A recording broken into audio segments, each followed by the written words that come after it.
Last Five Sports. Got the whole crew here today. I'm Matt Infield. That's Griffin Demaray. That's Digital King. Jacob Gallant. Gentlemen, happy Friday to you both. Fun fact, it's not Friday Football Fever tonight. That officially ended last week, but it sure feels like it because we have a great slate of local area high school games. Jacob, if you will, hit that schedule real quick for me, sir. These are all games that are happening in the Memphis metro area as well. Union City taking on Mays. That game is going to be played at Crump, the 1 seed. Phoenix looking to advance to a state semifinal game for the second time in the last 3 years. We got a rematch in 6A. The two best teams in 6A for most of the season are Houston High School correspondent Griffin Demaray. We'll have more on this in just a second, but it is a rematch from the last week of the regular season between the Collierville Dragons, the 2 seed in the region, and the 1 seed Houston Mustangs. We also have another all Memphis area matchup between NBA. They are 9-2 overall in the season, taking on Doc Holliday's Fairleigh Bulldogs. That game is in 2A. Fairleigh currently sits at a perfect 11-0 in the season, hoping to go to 12-0 and go to a state semifinal game.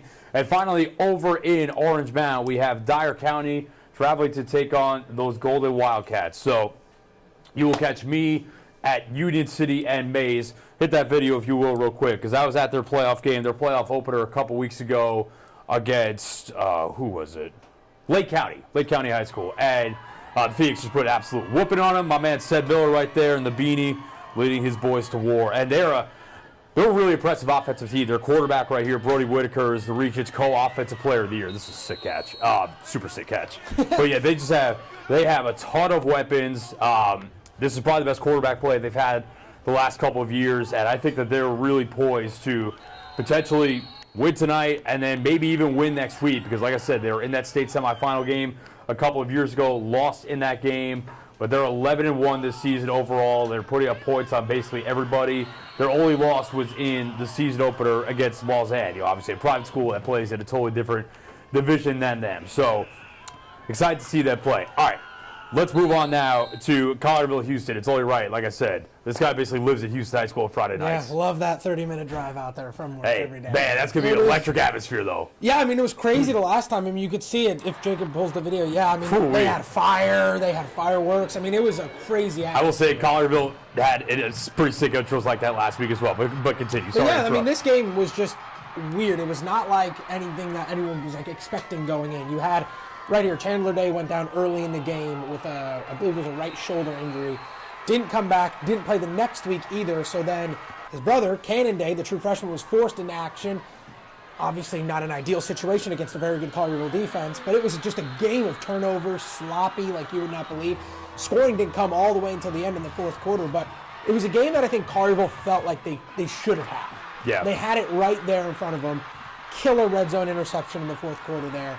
But I'll be interested to see what happens tonight. Chandler's healthy, for the most part, at least from what we've heard.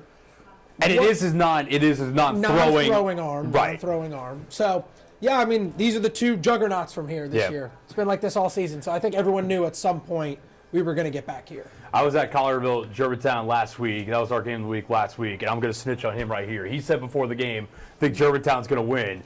Collierville whooped him. I mean, start to finish. No shame. I don't think you were alone in thinking that. Sorry to rat you out. But just making the point that I think a lot of people are going into that game thinking, Germantown's kind of coming alive late in the season.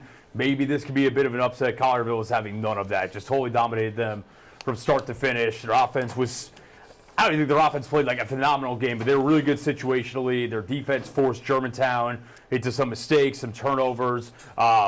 Tay Walden Jr., sophomore, 2 touchdowns and an interception in the game. So they're getting contributions from all over the place. Obviously, they've got stud quarterback and Grant Troutman, who's playing really well. So, yeah, man. I mean, if like I said, we don't have a game of the week, but I think if we had a game of the week, it would probably be that. Well, the thing with Collierville is, again, no one saw this kind of performance coming. So I think, hand up, people like myself even thought, at some point, it's going to come to an end. Yep. You know what I mean? At some point, that magical ride's going to stop.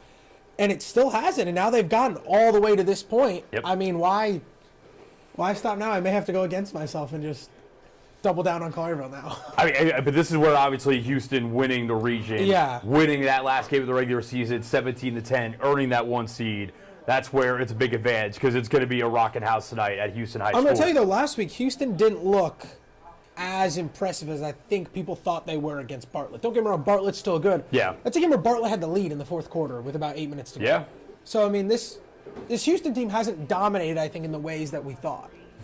We'll see how healthy Chandler is and how effective he is coming off that injury. All right, in 2A, the NBA execs, I love that name. I'm a big fan of that name. They are taking on the Fairleigh Bulldogs over at JP Freeman in Whitehaven, like we mentioned. Fairleigh 11-0 in the season. Their quarterback, Andrew Johnson, listen, this kid may not be the biggest in stature. He's got a great arm. He's a really accurate thrower of the ball.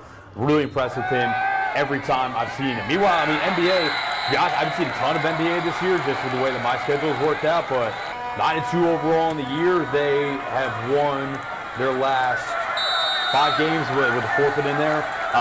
Again, one of their only losses was to Lausanne, a private school that is not in their division. And they lost to Haywood, who I believe is Haywood's a 5A team because we're going to hit on. Haywood lost to Melrose last week. Yeah. So, yeah, I think that's going to be a fun game. And again, anytime you get a game between 2 Memphis area schools, it's going to be fun. And like I said, Fairleigh's been in this position the last couple of years. They've had, really great regular seasons. They've won some playoff games. Now, time for them to take that next step and advance to a state semifinal game. And then finally, over at Melrose, if we will hit that video.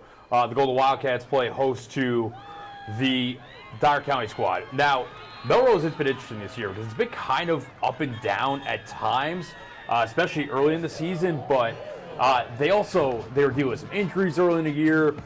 I think we've hit on it before. They have one of the best pairs of weapons in the entire city. There's one of them running right there. Jamarian Morrow, Mizzou commit, stud, running back, wide receivers, kind of like an all-purpose weapon. We know how good he is, and Ryan Brown, the other one, as well. So on any given night, when those two pop off, it could be a long night for an opposing defense. So, like I said, no full Friday football fever tonight, but we'll have highlights of all those games, and maybe we've got some friends in other markets that may be helping us out getting another game. TBD on that. I'm gonna underpromise and overdeliver, but we may have 5 games on tap for you tonight at 10 o'clock. So be sure to tune in for that. All right, let's go from high school to the college gridiron. Memphis Tigers on a bye this week, coming off the senior night demolition of UAB. God, UAB is really bad. Yeah. UAB is atrocious. UAB is I have no sympathy for Trent Dilfer either. The Trent Dilfer special. 0 sympathy for Trent Dilfer. Demolition for them. So Memphis on a bye ahead of, they get the Thanksgiving game this year because the Egg Bowl has been moved to Black Friday. They go to Tulane next Thursday on Turkey Day. Now, obviously, Memphis has been officially eliminated from playing in the conference championship game. We know conference championship game will be the Green Wave versus Army. Memphis can still play spoiler, though. Yeah. Memphis, because Tulane is very much in the mix for that G5 college football playoff berth. And I think Memphis would like to go to New Orleans and maybe screw that up next week. Yeah, I mean, definitely some things would have to go right for Tulane, including a couple Army losses and a couple maybe Boise State losses. Yeah. But I think if Memphis, obviously, it didn't go maybe how you wanted. You wanted to be where Tulane is right now. At that point. You wanted to be, I think the ideal situation for Memphis was you were going to this game and the winner of this game plays in the conference championship. Right. That was kind of what you were looking forward to. But I do think, I mean, this is a chance to cap off a 10-win season. Yeah. Chance to cap off a 10-win season. I know bowl games maybe don't need as much as they have in years past, but you're still going to get a pretty good bowl game out of a 10-win season. So, again, you still have things to play for. It's not like you're just kicking the can down the curve. The UAB win really felt like they were kind of blowing off some steam after all those close games. Yeah. A couple bad losses. And they really needed that. And they hit the gas pedal in the fourth quarter, too, and the second half, I should say. Cool for Seth Hennigan, obviously, his final start at home as Tigers quarterback. 299 passing yards, 4 touchdowns, including the 100th in his career. Obviously, the only player in program history to hit triple digits, so good to see him go out like that. Mario Anderson trucked some UAB defender through the end zone. That was pretty sick. He also had an awesome hurdle in that game. You also had the, what was the best highlight from the night? Brady Clues, true freshman, with the kind of the jump man catch. Yeah. Sick play. So, yeah, it was a fun night all the way around, and one that, it's good to – hey, they went 7-0 at home this year. I mean, you'll take that any season. Going 7-0 at home is awesome. Real quick, have you guys seen the line for next Thursday? No, I'm going to guess Tulane 13. Tulane 14.5 at last check. So that could have gone down. But The Green Wave, I mean, listen, we got to give Tulane a lot of credit because in the offseason, they lost Willie Fritz, their head coach, who built them up. He goes to Houston. They lost Michael Pratt, who got drafted and subsequently cut by the Packers, but obviously was a really good college quarterback. And with a lot of new cast of characters, some familiar faces. I'm thinking Mekhi Hughes, the running back, who's really, really good. But, yeah, basically a whole new cast of characters, or a lot of them at least, and they're right back in this game. They're probably better than they were last year. I mean, yeah, they hit a home run with Summerall. Summerall, yeah, for They hit Troy. a home run with him. I mean, you knew coming out of – he was at Troy, right? Yep. If I'm wrong. He had Troy kind of coming in the Sun Belt a little Yep. bit. It was a little bit what JMU kind of looked like Yep. early in the year as well. So you had him come from Troy and really just keep the momentum that they had. I feel like that's the biggest thing at those like American schools and the Sun Belt schools. When you bring in those new coaches after a big season, because you know they're going to leave, Yeah.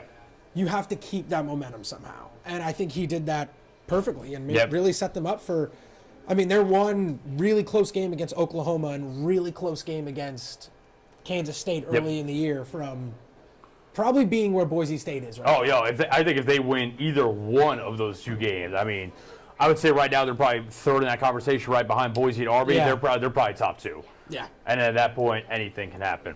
All right, Ole Miss is coming off a bye. It was a very sweet bye following that enormous win over Georgia at home. The Rebels number, I'm tripping out. They're 9. Yeah, they're 9 in college football playoff rankings. Going to the swap tomorrow. Curious your thoughts on this, because to me, I get it on paper. It looks like it should be a comfortable win for Ole Miss. They're 12.5-point favorites, but Florida has a little bit of momentum. A win would make them bowl eligible. Now, it must be said, too. They're going to play, if they don't get it this week, they're playing Florida State rivalry week, and I think that win's going to come because Florida State really stinks. But Should be the Nickelodeon. You never game. roll out a rivalry game, though. yeah, for sure. DJ Lagway playing for Florida, so just Ole Miss, just make sure you come ready to play, because if not, things could go sideways. Yeah, I mean, you saw Florida last week look the best I think they've looked all year against LSU. Lagway looked really comfortable, kind of spreading the ball around. The thing I worry about with Florida, at least, is I don't think Florida has the weapons to really make maybe not. this keep up, because it looks like Trey Harris is going to be back, which is going to be big for Ole Miss. Trey Harris, I mean, still somehow leading the SEC in receiving yards after not playing Beast, for 4 weeks. Ridiculous. So getting him back, this team seems to be peaking at the right time, but then again, you haven't played in 2 weeks, so maybe you come out a little slow. 11 a.m., not going to be a whole lot of juice. I think that's going to really benefit Ole Miss. I think if this game were a night game, everyone would be swamp, a little more Yeah. testy about it, but yeah, I mean, again, you just got to come out and you got to play hard, play fast from the jump. You can't let them hang around, or else that's when things get interesting. All right, another Mid-South team that is also, well, ranked pretty high. Actually, Tennessee technically would not be in the college football playoff today, but they are ranked number 11, just the way that kind of the conference champions and the Well, seeding the cluster of works. the 10-2 SEC teams Right. is something to behold right now. It's always up to the committee, too. So Yeah. Tennessee hosts UTEP. They are 40.5-point favorites. I think we know how this is going to go, relatively speaking. I think we know how this is I going think to for go. Tennessee, it's more you look down the stretch of the year and you got to see how this is all going to shake out. Yeah. Because if I'm looking at it right now, I'm seeing Tennessee as the one that's kind of left out here out of Yeah. the rest of the Well- 10-2 SEC teams. Well, the rankings say the same thing right and now. because you have A&M, who's probably you have the A&M Texas game at the end, which if you're Tennessee, I think you have to root for Texas because you don't want A&M even getting close. Because if A&M beats Texas, they will jump Tennessee. I think, and we go into a whole different discussion about resumes and whatnot. Obviously, it's been a hot topic this week. Yeah. I think, listen, man, I get Texas. I get the preseason ranking. Apologies, Bria Bolden here. No, not yet. Bria Bolden's a huge Texas fan.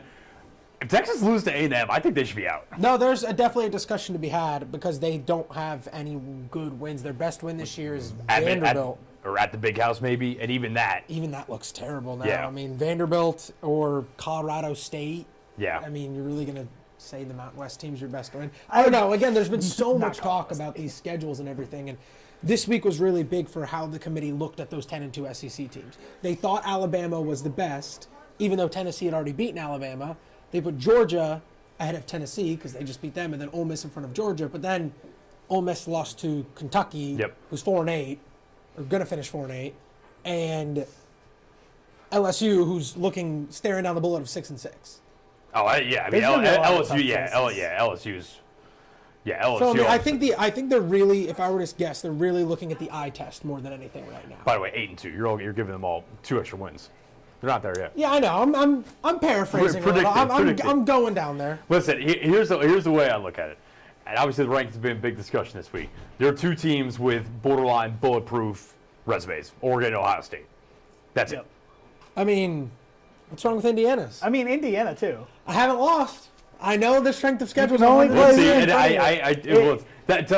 what happens I'm not jumping down the Indiana rabbit hole because we'll find out tomorrow. Yeah, we will. We'll find out tomorrow. Tomorrow at 11. Tomorrow, One way or another. Listen, 10-0. If they don't get their doors blown off in the shoe tomorrow, then yeah, I have no problem with that being in. If they lose by 30 tomorrow, then we got to have some discussions. Last thing I'll say about it is just it is so fun this year arguing about teams in the 10, 11, 12 to where in years past, I mean, this thing is done. Yeah, basically done. Although I will say, it must be said, off the Indiana discussion, Penn State. That's another one, man. That must be that much better. What is Indiana doing behind Penn State? What is Indiana doing behind Penn State? Who is Penn State beating? Penn State. They played one team that's the same, and it's UCLA. Indiana beat them by 30. Penn State beat them by 5. You think it's anti-Hoosier bias? I think there is a little bit. Yeah, I mean, Penn State's got tradition. Where you now, see do I think Indiana Penn State does have a ranked win now. Illinois. Just saying. Stop. Just saying. Stop. I'm stating a fact. I'm not saying whether you should judge that and give them extra credit for that. I'm just saying. Now, do I think Indiana would lose to probably those 4 SEC teams? I don't think that matters, though. I don't. No, you can't play hypothetically. Yeah, no. That's what all these people talk about favorites you. on neutral sites and whatnot. Like, it doesn't matter to me. Like, the resume is the resume. A good hypothetical. So do I. All right, that's what we're doing. We're talking. You want to get to a break real quick? Yeah, let's just rattle through these last 2 games real quick. Mizzou, drink. You are not in the playoff conversation. That is official after last week. They traveled to Starkville. Man, I would Luther Burden is going to go crazy. Man, I would love the Bulldogs to pull that upset. That'd be sick. And then Arkansas should become bowl eligible with hopefully a home win over Louisiana Tech. Yeah. The Fighting Sam Pibbins on the verge of I believe they will. Salvaging what looks like a junior. Did just win an absurd game last week on like a ridiculous Hail Mary. So. All right, we're going to take a 90-second break. Is that, 30. 30-second break. 30 okay. seconds. We will be right back. We're going to talk Tigers' big win last night and the Grizzlies. Taylor Jenkins making some history. So stay with us. We will be right back with you.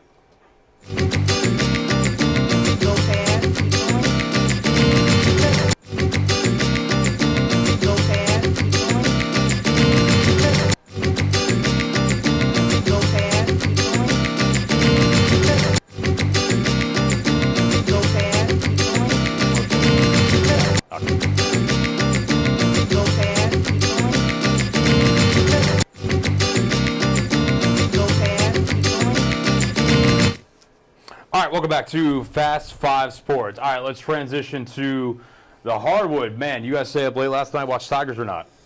Yeah, you were here at 6 in the morning, right? I saw some of the highlights, yeah. Okay. So the Tigers starting a 9-day road trip with a pretty good non-conference game against University of San Francisco. Considered a neutral site game because it wasn't played on campus, but it was played at the Chase Center where the Warriors play. And apparently, the Dons were introduced as your San Francisco Dons. So, neutral site game. It's like when Memphis football played Mizzou in St. Louis last season, and the end zones had Mizzou black and yellow and all of that. Neutral site game. Either way, Memphis. I can't believe they called him Anthony Hardaway in his lower third too. By the way, like who calls Penny Anthony Hardaway anymore? I remember like an NBA Live game back in the day that had him Anthony. I'm like, who's this guy? I mean, I've heard people say Anthony Penny Hardaway before, but I've never seen ESPN put some respect on it. Refer to him as Anthony Hardaway. Either way, Tigers were down 8-0 to start this game. Kind of been the story of their season so far in terms of slow first half, slow starts to games, and then they come alive in the second half. I believe this is just some of the first half stuff, but Tigers end up down 9 at halftime, outscore the Dons 46-33 in the second half. They pull off the 68-64 win. Again, this is a quality non-conference road win. And listen, this team to me is not perfect, but I said they clearly are very mentally tough. They are resilient. They don't mind being down, or they don't fear being down at least. And they fight like hell for 40 minutes. And that is a far cry from last year's team. That is leaps and bounds better than what it was last year. In terms of just, it seems like the personalities and the buy-in from the team. They got some dogs for sure. And I think that last year's team was more talented, especially offensively, but those flaws in terms of competitiveness, defensive intensity, attention to detail, and turning on each other, obviously those all turned out to be a combination of them, were fatal flaws and ended up dooming their season. This team, I think, is going to be opposite, where even if they're not overwhelmingly offensively talented, although P.J. Haggerty is a guy. Yeah. P.J. Haggerty is absolutely someone that you could go to down the stretch. But I think that with the way they play defense, with the way they stick together and whatnot, and just their competitiveness and that dog they collectively have in them, I think that's going to lead them to maybe, hopefully, I think, better things this season going down the road into conference play. And the thing is, last night, P.J. Haggerty didn't really have that great a game. 2 of 9 shooting. One of them was an enormous three-pointer in the final minutes. Yeah. But I said, he finishes with 13 points. I said, to me, he is like the perfect guy to close out these games because he is a 3-level scorer. He is masterful at drawing fouls, and he is money at the line. I don't think he's missed a close late-game free throw the entire season. Not afraid of the moment whatsoever. Got to give a shout-out to the best name on the team, Dane Danger. 18 points off the bench, 7 rebounds go with it, 3 blocks. Musa Cisse started in place of him in the front court alongside Nick Jourdain, but Danger, the Illinois transfer, easily his best game as a Tiger. I think this is kind of a good thing to see. All right, they can win a game where they don't need to go to a P.J. Haggerty or a Tyrese Hunter to be their leading scorer. Danger comes off the bench and gets it done for them. Yeah, and I think when you looked at this team going in, the questions were in the front court. There wasn't about the backcourt. You knew those guards were going to be really good. Especially after Tyreek Smith left. Exactly. And I think you thought you may have been a little thin there. And you saw that you got maybe more than you think. I mean, you know Jourdain is good. You've seen enough from him. Just solid. Just a solid guy going in and day out. And I think what can't be slept on here is San Francisco's that's a good team. Yeah, quality team. That's a good team you just beat. And that was a good UNLV team that you beat. You go out to the West Coast twice in the span of 3 weeks, and you go out and get road wins. I know, neutral, air quote, neutral site. And I think this really prepares you for what's going to be a very, very competitive Maui Invitational. Which starts with the 2-time back-to-back national champion UConn Huskies. And yeah, I mean, this is going to be, I think this is going to be a good test. Here we go. We got a schedule. Of course we do. Upcoming schedule. Okay, so they start with UConn. That game is on Monday. Listen, I'll say it. I expect them to lose that game. No shame in that. No. UConn is top 5 in the country. They're back-to-back national champions. I expect Memphis to lose. You just want them to look the part. You want them to play competitively throughout that game. Then they'll face either Colorado or Michigan State. Colorado was a tournament team last year. Michigan State, I don't know if all's good in East Lansing right now. And then trying to look at the bracket. Michigan State's always a sneaky team, though. In that Izzo Champions Classic, they hung around with Kansas for a while. And then I'm trying to look at the bracket. The other side of the bracket is Auburn, Iowa State, Dayton, North Carolina. And obviously they've already played North Carolina so far in exhibition action. So, yeah, man, I just think that, you guys remember the battle for Atlantis last year when they beat Michigan and they beat Arkansas. Then they got throttled by Villanova in their final game. But I think people still walked away from that trip saying, all right, kind of mission accomplished. You beat two quality teams, or we thought they're quality at the time. Obviously, Michigan and Arkansas kind of fell off a little bit from there, but and even Villanova did as well. Villanova it wasn't all swimmingly at the end of the season either. But you could lose to UConn and still have a successful trip here, in my mind. And I think it's going to be interesting to see because UConn is a team who hasn't played anyone yet.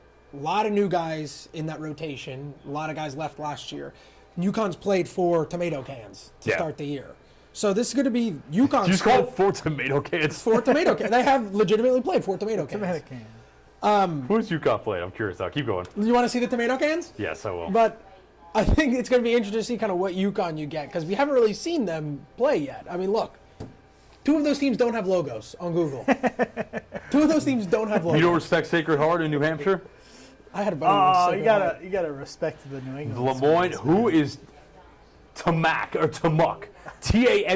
Who is that? I mean, Danny Hurley said in his press conference the other day, they won by like 35, I think the number was, and he was like, yeah, I mean, I don't think you can really take anything away from that East game. Texas A&M University, is this it? Yeah. I guess so. Not even Texas A&M Corpus Christi. They went East Texas A&M. East Texas. What in the world? So, All right. again, getting to the point, though, the So directional Memphis will is surely be crazy. the best team be the UConn best played. team, far and away the best team UConn has played so far. So I think it is going to be a test for them coming out and having to play a real team for the first time. Also, something else I like that Petty's doing this year, and teaser. First episode of the Petty Hardaway Show, the new season, airing Sunday night right here on Action News 5. Myself and Dave Voloshin sat down with Penny, players, coaches. It's good stuff. But something I asked him about, he's played shorter rotations now. I mean, it's been well known the last couple of years.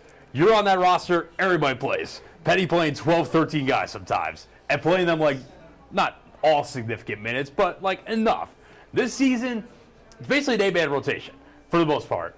And it's a lot of the starters are playing a lot more together. And he told me, a teaser for the show, he said, it's kind of part of what he's faced with this roster just because they are a little bit thinner, but also he recognizes, hey, this starting unit, the main guys, the core guys, they're getting the job done. So I'm not going to pull them out of the game. So I think that shows some growth on Penny's end as a coach as well. So, yeah, last thought on them. No matter what happens in Maui, they are far from a finished product. As we saw last year, winning in non-conference is great. It'll help them build their resume for the tournament. But if you fall apart in conference play, none of it matters anyway. Yeah. So just kind of keep building, keep getting better, and then once conference rolls around, hopefully hit your stride and play your best basketball going into March. All right. To the team the Tigers share a building with, the main occupants of FedEx Forum, the Memphis Grizzlies, coming off a home win the other night against our guys, Philadelphia 76ers. We got video of that. I think we do. How much you can take into that victory? Yeah. Well, I mean, the Sixers, this is the first time that all Joel Embiid, Paul George, and Tyrese Maxey were on the floor in the same game this season. Yeah, for now. Paul George got hurt in this game. Tyrese Maxey was on a minutes restriction. But above anything, man, this guy, Desmond Bane, was awful on Tuesday night in the loss to the Nuggets. He came out fiery in this game. This was the Desmond Bane that we knew was going to show up sooner or later. He was awesome this game, put up a double-double. Also, I think, we'll see if it comes. Yeah, I mean, he just was on fire. We're going to see video of this celebration that's got certain parts of the internet. Here it is on Caleb Martin. Certain parts of the internet were not happy with this celebration. Caleb Martin was not happy with the celebration. I get it. You might not want something showing anything close to a gun celebration with this team. I understand it. Still think that it was a lot of hoopla about nothing. They both got teed up, is what it is. Des played well, Jaren played well. Grizz didn't close out this game all that great, but they ended up winning. This is a nice and one by Jaren. They ended up winning with it. Taylor Jenkins, win number 215 as the Grizzlies head coach. He becomes the winningest head coach in franchise history, passing Lionel Hollins. They can talk about what that meant post-game. When I think about the history of this position, Lionel Hollins, what an unbelievable coach and what he did for this franchise and for this community. And I talked about yesterday the relationships with the players. I mean, the playoff victories and the regular season success. And Coach Yeager and Hubie before, Coach Fratello as well. And they said, Memphis is going to give you everything they got if you give them everything you got, but they're going to give it to you tenfold. So I hope I can give it to them tenfold and they can give it to me 100-fold and more. So it's an honor. It's a blessing. I know I keep repeating myself, but it's a cool milestone. Listen, we talked about it before. This fan base kind of divided on Taylor Jenkins. Some of them love him. I don't know if a lot of them love him. Some of them like him. Some of them think he should be fired immediately. I've said before, a little annoying. Every loss is a referendum on him, and he needs to go right away. I get it. We want to see this team and this young core have some more playoff success. At the end of the day, I don't know how you could categorize the Jenkins era as anything other than successful so far. Sure, you want more. I'm not going to say it's been wildly successful or anything, but a couple of 50-win seasons, 2 seed in the West twice, becomes the winningest coach in franchise history. I understand that franchise history is relatively new, but still. Congrats to him. And, again, the perception of Taylor Jenkins on Twitter versus the perception of Taylor Jenkins when you talk to players in that locker room is wildly different. Yeah. And to me, that tells me a lot of what I need to know. Yeah. And I think this last game was a good indicator of they look cohesive as a unit. especially in juxtaposition to the Sixers, who look like not a team at all right now. Yeah. It's kind of just feed Joel and let him get his basket and then go back to the other side of the court. The Grizzlies are moving the ball around really well last night. I think Bane had 6 or 7 assists. Yeah, that sounds about right. They just move the ball around really well. They're rebounding well. They're just playing as a team, and they looked the part a lot more than Philadelphia the other night. Yeah. And it was a good bounce back from Tuesday when they were so sloppy with the ball. They came out flat, and defensively, they let Jamal Murray and Michael Porter Jr. get into a rhythm after they really stopped both of them in beating the Nuggets on Sunday night. Just looking at Desmond Bane. It's funny, on Sunday after the game, Taylor Jenkins specifically said, we did a great job on Murray and Porter, and that was our game plan going in, making sure those two don't go crazy. And then sure enough, two nights later, Right. they go crazy. Tuesday was also, I mean, they shot just so poorly. I Yeah. mean, like I said, Desmond Bane on Tuesday night was 1 of 10 from the field, 0 of 5 from the three-point line. He's not going to shoot that poorly every night, and clearly he got some of that back on Wednesday against the Sixers. Can we take a look at that Grizz upcoming schedule? Because it is a pretty favorable schedule if you want them to go on a little bit of a run and stack some wins here. Oh, yes. At Chicago tomorrow night. Now, obviously the Bulls came here and beat the Grizzlies a couple weeks ago behind really hot shooting performances from Zach LaVine and Kobe White in the second half. I was at that game, and they lit the Grizzlies up. So, can't put that one in the win column exactly, but the Bulls are under 500. I think they're 6-10 right now, so favorable for the Grizz, even if it's on the road. Then 4 in a row at home against bad to middling teams. Now, Portland's bad. Portland's terrible. Portland's played a little bit better since the Grizzlies embarrassed them at their place a couple of Sundays ago. Portland's not very good. Hey, shout out JB Bickerstaff, because he has got the Pistons playing better than they have in a long time. You know, I was on with Jarvis Greer, former sports director here, of course, on his show, Grizz Beat, the other day. We kind of talked about Kenny Atkinson going to Cleveland. He's got the Cavaliers humming. JB Bickerstaff gets fired. He goes to Detroit. Pistons playing pretty well right now, or at least better than they have in a while. At home against the Pelicans, I believe that'll be next Friday night. It will be. Man, the Pelicans. Feel for the Pelicans, because they're having the injury luck the Grizzlies had last year. That's a disaster if you lose that game. Yeah, I mean, Zion, DeJounte Murray, Ingram, McCollum, I mean, it's just everyone's hurt for them. It's pretty wild. And then home against the 2024 version of the 2021 Atlanta Hawks. Tyrese, Trae Young. He's already made the comparison. Linsanity run last year. It's over now. Tyrese Halliburton averaging 15 points a game. That Linsanity run was over. It's on like 30% shooting. Yeah, and like 28% from three. It has nothing to do with beating the Knicks. Man, people were putting Tyrese Halliburton in conversation with John Morant last year. Shameful stuff. Truly shameful stuff. All right, so that's Grizz's upcoming schedule, but it is a favorable schedule. You know, they're sitting at 9-7. I think they're in. Last check, they're in one of the play-in spots right now in the West. They're like the 8 speed. I thought it was 7. They're up to 7. But yeah, I mean, obviously, they're 3 games out of the top spot in the West. So it's really early. But this is a part of the schedule where if you could stack, 4 wins the next 5 games, maybe win all 5, set yourself up for what's going to be a tougher December when you play some of those top teams throughout the Western Conference. And the tough part is you're doing it without several top guys who are injured.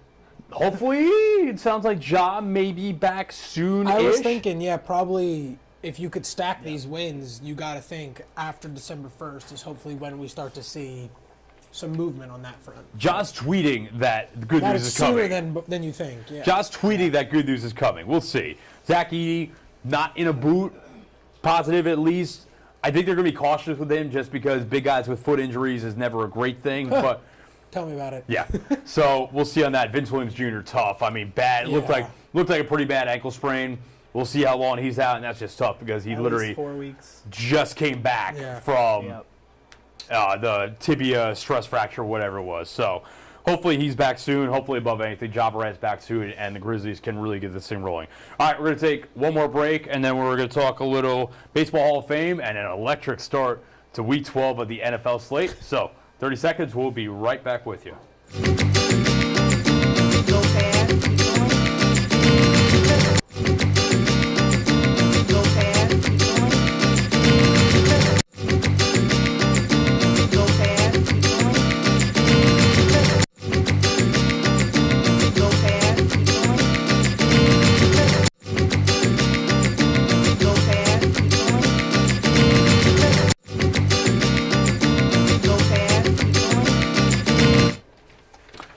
welcome back to Fast Five Sports. We're going to close this out with, well, first, let's hit on a couple of baseball-related notes. Last night, Aaron Judge and Shohei Ohtani, as expected, both unanimous MVPs. Number 3 for Ohtani. What a year for him. I mean, first MVP in the National League, wins the World Series. Yeah, life's pretty good for Shohei Ohtani right now. And then Aaron Judge, despite his miserable postseason, he was obviously incredible in the regular season.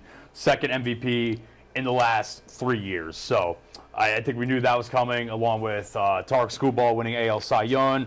Chris Sale, cool redemption story, wins Cy Young in the NL. So that's that. And we've got our next nominees for the Baseball Hall of Fame. Do we have that list? So the new additions to the ballot this year, we've got, let's kind of walk through them a little bit. So Ichiro should be first ballot, no doubt. Yes, right? 100%. We got CC Sabathia. What do you guys think on him? I think he's in. It's tough because I'm kind of breaking one of my rules here, which is if you're a Hall of Famer, I shouldn't have to think about whether you're a Hall of Famer or not. I think I would probably lean CC, yes. Like, he doesn't have any. He's won Cy Young, right? I believe one, yeah. I know Yeah, he he has was at the least 2009 With the Yankees. Yankees. Oh, yeah, I should know that one. Yeah, 200. I don't value wins a ton. Sorry to all the boomers that do. I think he's in. We'll see, though. I wouldn't be surprised if he doesn't get in right away. So, interestingly enough, he's got a higher career WAR than Ichiro. I know WAR's not everything, but right. It's interesting that we're no doubt on Ichiro, and then it's kind of like I think it's oh, this Ichiro. guy's got a higher one. So here's my thing with Ichiro. Like, Ichiro's OPS for his career is 757. His OPS plus, which kind of like balances it out based on ballpark, is 107. So, like, and I value OPS a lot personally, because to me, if you have a really great OPS, you're getting a ton of extra base hits and you're getting on base a lot. So some might say Ichiro's a little bit overrated in that regard, but I will not hear it. But I will not hear it. here's the thing. 117 home runs for his career. Now, Ichiro is obviously an incredible fielder and stole a ton of bases well. He had over 500 steals. So, and I think beyond that, it was kind of the impact he had just coming over from Japan. He wins MVP right away. He wins Rookie of the Year. He sets the single season hit record. At the time, probably the best Japanese baseball player in the history of sport until Shohei Ohtani came along. So I think all those things together make Ichiro a no doubt Hall of Famer in my and the mind. longevity, too, for how long he did it for. I mean, that Yeah. dude was in the league for a very long time. I mean, look at that list. Yeah, 20 years. And it's really like he started at 27 and still made Yeah. 3,000 hits. Easily Yeah. could have challenged Pete Rose Yeah. had he started 5 out years of earlier, college, yeah. high Everyone school. else does, yeah. I think Ichiro's a Hall of Famer. It's just a matter of I typically don't value mainly singles hitters as much, but he was so good at it. And again, he was such a great base runner and fielder that all of it combined, yes. Okay. So I think Sabathia deserves to get in. I feel like he was one of the few best pitchers of his era. yeah. He so much postseason success. Yeah. He was really good with the Brewers that one postseason. He Yeah. was unbelievable. 2008, right before he went to the Yankees. Almost yeah. won both Cy Youngs that year. Yeah. Something like that. Nuts. All right, who else we got? So we've got, I think, Dustin Pedroia, what do you think? No? I don't think so. No on Pedroia? I think he's got an interesting case. I think he's close. I would probably lean towards no. I think he's got a good case with the MVP, multiple World Series. His is based off vibes. Hall of very good. Yeah. In my yeah, opinion. that's fair. Granted, without all the injuries, I think he probably would have been a Hall of Famer. I think his trajectory. I don't think there's really anybody else. Stop me if you hear anyone, but Felix Hernandez, No. Troy Tulowitzki, No. Ben Zobrist, No. Curtis Whatever. Granderson, No. Hanley Ramirez. Nope. I don't know why Russell Martin's on here. Nope. Adam Jones. Loved Adam Jones, but no. Yeah. Brian McCann, Nope. Carlos Gonzalez, Nope. and Fernando Rodney are the Fernando first Rodney. winners this year. God. So I think it's really just those three that are in the discussion. But again, I think would Ichiro. probably, you know, I would not be surprised if Sabathia gets it eventually, but not next year. I think Ichiro is the only one definitely. I just literally cannot believe that Ichiro is in like the same class as like some of those guys that you named. Like it's just hard to believe that Ichiro is in the same class as like who did you say Carlos Gonzalez was in there? Yeah, he's at Tulowitzki. Like at There's Tulowitzki, always- like I think of them as different generations. You know what I mean? But Yeah. Ichiro just sustained it for That's so true. long. Yep. It's just wild. There's always a few guys in there that you're like, why is he on the ballot? Yeah, Yeah. 100%. So, 10th year on the ballot. There's only one guy this year, Billy Wagner. Man, Last year, 73.8%. Wagner's got an interesting case. Depends on how you view closers and how valuable. But Billy Wagner was great. Billy Wagner was really, really good. And if he's at 73.9 and you need 75 to get in, I tend to believe he's going to get in this year. I think based on that percentage, he'll get in. I just can't help but think of Billy Wagner as the guy who gave up the Pujols Saturn shot. I mean, Yeah. Wait, what? That was Brad Lidge. Brad Lidge? It was Brad Lidge. No, yeah. Billy Wagner was I remember it now. I was in person for, I don't know if you'll remember this. Brad Lidge. I remember Billy Wagner did give up a big home run to a Cardinal in the postseason. I was in the house at Shea Stadium, Game 2, 2006 NLCS, Cardinals versus Mets. So Taguchi took Billy Wagner deep in the ninth inning to give the Cardinals a lead, legend. and The eventually GOAT. won that game. Maybe that's why I'm confusing the two.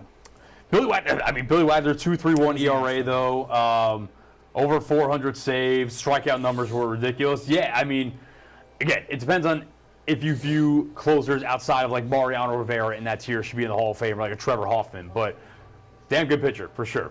So And then also last year, Andrew Jones, 61.6%. So he's kind of on that trajectory, but he's in his 8th year, so he's running out of Maybe. chances. he was electric. I don't know if the whole resume is Hall of Fame, but Andrew Jones is a great player and Yeah. one of the best defensive center fielders of all time. If you were going off of vibes, he definitely is another Yeah. guy that would be in there. The only other guy off higher than 50% last year was Carlos Beltran. He's only in year 3. See, like I think 57. Beltran. I kind of think Beltran should be in. Maybe I'm a little bit biased because like I always love watching Carlos Beltran play too. I don't know. I kind of think Beltran should be in. I'm a little bit surprised that number's not higher. That it was only his. He's in year 3, so that was only his 2nd year at 57. Yeah, I kind of like. So he's on a good trajectory that he's probably going to get in. I kind of don't like how this goes, where it's like, all right, like you're gonna get in, but like you're gonna get in because we're gonna incrementally vote for you more and more every year for like 8 years. Like, Yeah, it's like, honestly, why I can't didn't we just? know that's how it worked. The system is not. Yeah, why can't if Why like is Billy Wagner in his 10th year? if you're in, you should Because be he in. hasn't gotten. You only get dropped off if you hit 10 years or if you don't get enough votes. Right, if you drop below like what 5% or whatever it is. Yeah, because David Wright I got personally- 6% last year and he's still on the ballot. I personally believe it should just come up to your year. You get I think voted it should in or just you be don't. a yes or no. Yeah. And if you get 75%, you're in. If not, Every you're done. voter says yes or no. Yeah, I agree. That would make a lot of sense. So yeah, there's some other guys on there I don't think really have a good chance of getting in. Yeah, it'll probably be another small class. Yeah. Manny Ramirez, A-Rod.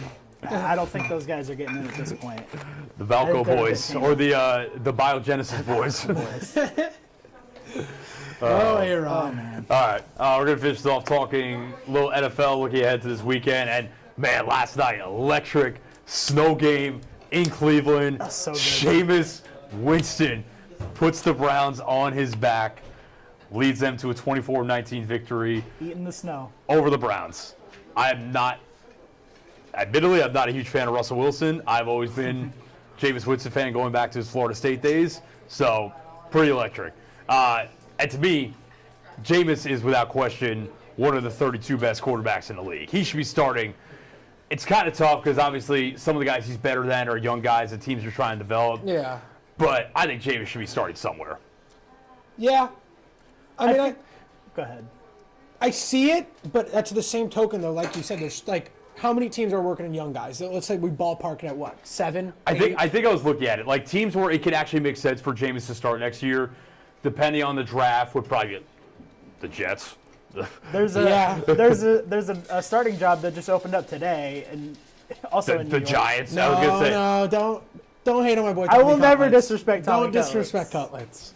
I could see the Jets. To be honest, the Browns are going to be in cap hell whether they move on from Watson or not. And apparently, if you remember, after the Watson injury, their GM, Andrew Berry, was kind of non-committal on his future with the team, which, I mean, the only reason he even maybe has a future with the team is because of the contract. Yeah. Because if it was purely on play, He would have been gone. He a would long be time gone. ago. Yeah, he would have been gone before the start of this season. But to be honest, if the Browns are going to be in cap hell, it depends on if they can draft a quarterback or not. Wouldn't mind if they just ran it back with Jameis, because I think the receiving core is okay. Jerry Jeudy all of a sudden has come to life with Jameis All of a Winston. sudden, looked You like wrote he him off. remembered how to play. I said I wasn't writing off Judy a few weeks ago. You said write off Judy. I said no. Yeah, all right, fair. He's looking good. I like Didn't the Jets try to get Judy at one point? apparently Joe Douglas tried trading Al Lazard and like a day 2 pick for Judy this offseason. Woody said no? Woody said no, which is why the Jets stink, because the owner meddles in everything. You cannot escape bad ownership. That is the moral of the story. Jameis, sorry, let me just finish stuff. Jameis in Nashville? Titans move on from Levis? Don't draft a quarterback? Just saying, maybe? Yeah, I mean, there's definitely a chance. Maybe? It would be weird if they didn't draft a quarterback, but Pretend- maybe you use him as a bridge for a year. Listen, like I said, there are only 2 quarterbacks I'm really interested in drafting in the first round this year, Shedeur and Cam Ward. Everyone else to me should be a day 2 guy at best. So I'm fine if you draft whoever you want to name. Milroe? Milroe's at least interesting to me. I don't think Milroe's a first-round guy, but like if you squint and see the Jalen Hurts trajectory, like maybe Someone's Yeah, going to really use a smart. really high pick on Milroe, and it might Someone's not going turn to. out well. yeah. If they're Milroe, I'm impatient, telling it's you not right now, gonna I turn think out well. Milroe is going to go top 10. It's going to be egregious, but someone is going to take him top 10. Teams get thirsty over I quarterbacks, think- so I can see it. I think if you were patient with Milroe, he could turn into a good quarterback. But you trot him out there day 1. He's Oh no, not for gonna- sure. it's going to Like, be very bad. Yeah. You got to develop him for sure.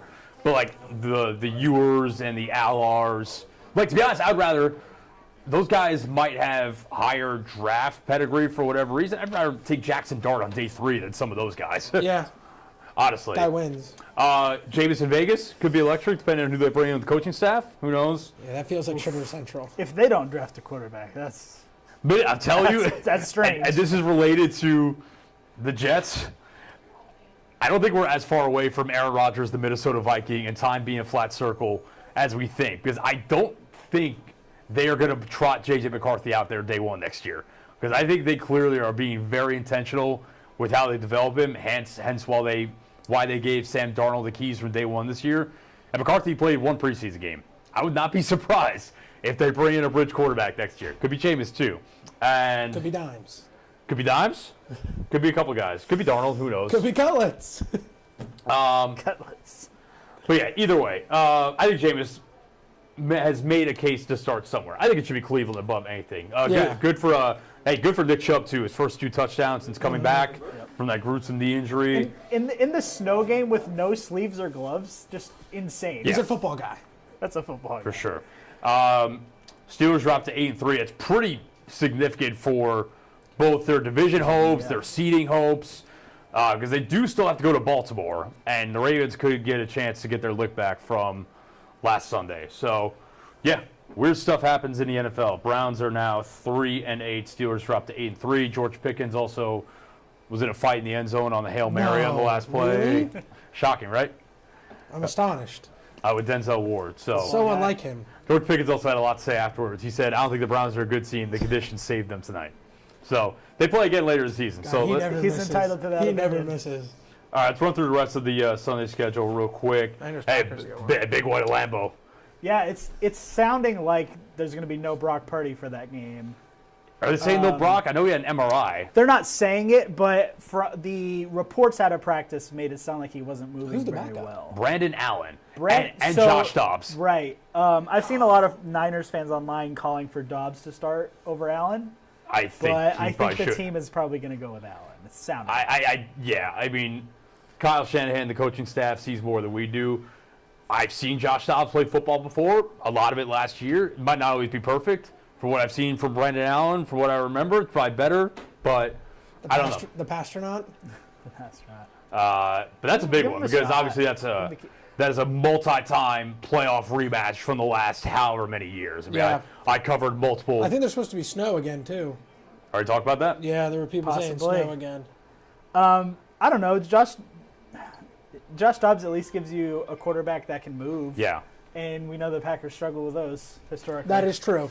I covered at my more than last job anything else. multiple Packers playoff losses to the 49ers. So, and obviously there was another one Yeah, we remember them all. last year. Packers kind of gone toe-to-toe with them in the regular season at least, but playoffs has not been pretty. And hey, listen, that's big for San Francisco too, because if they lose that game and drop to 5-6, man, it gets murky. The NFC West is wacky. They can get back into it, and like no one's pulling away, but that's a big one for San Francisco and for the Packers too. That for might be a matter. division that only has one playoff team. I think as it well. definitely is. Yeah, it's looking that way at the moment. What else we got as far as big games?